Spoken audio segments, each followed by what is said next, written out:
नदी का सफ़र। किसी भी नदी की शुरुआत ऊंचे स्थानों या पहाड़ों से होती है। नदी में पानी झरने से, झील से, बारिश से या फिर हिम के पिघलने से आता है। जहाँ से नदी की शुरुआत होती है उस जगह को नदी का उद्गम कहते हैं। कई धाराएं आकर नदी में मिलती हैं।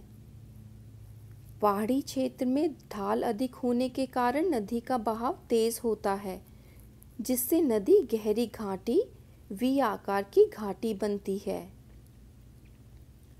कई सारी छोटी नदियाँ मुख्य नदी से मिलती हैं तथा उसे बड़ी नदी बनाती हैं। इन छोटी नदियों को मुख्य नदी की सहायक नदियाँ कहते हैं। मछुआरे और सैलानी नदी के किनारे मछलियाँ पकड़ते हैं। नदी पत्थर चट्टानों से टकराकर और तेज बहती है। नदी जब ऊंचाई से गिरती है तो जलप्रपात बनता है। पानी यहाँ से ढाल के साथ नीचे की ओर बहता है। नदी की शुरुआत एक पतली धारा के रूप में होती है। आगे चलकर यही धारा गहरी और चौड़ी हो जाती है और एक नदी का रूप ले लेती है। यहाँ एक नदी का सफ़र दिखाया गया है। तुम्हारे आसपास भी कोई नदी होगी, उसके बारे में तुम क्या क्या जानते हो? यह स्थान जहाँ नदी समुद्र में मिलती है उसे नदी का मुहाना कहते हैं।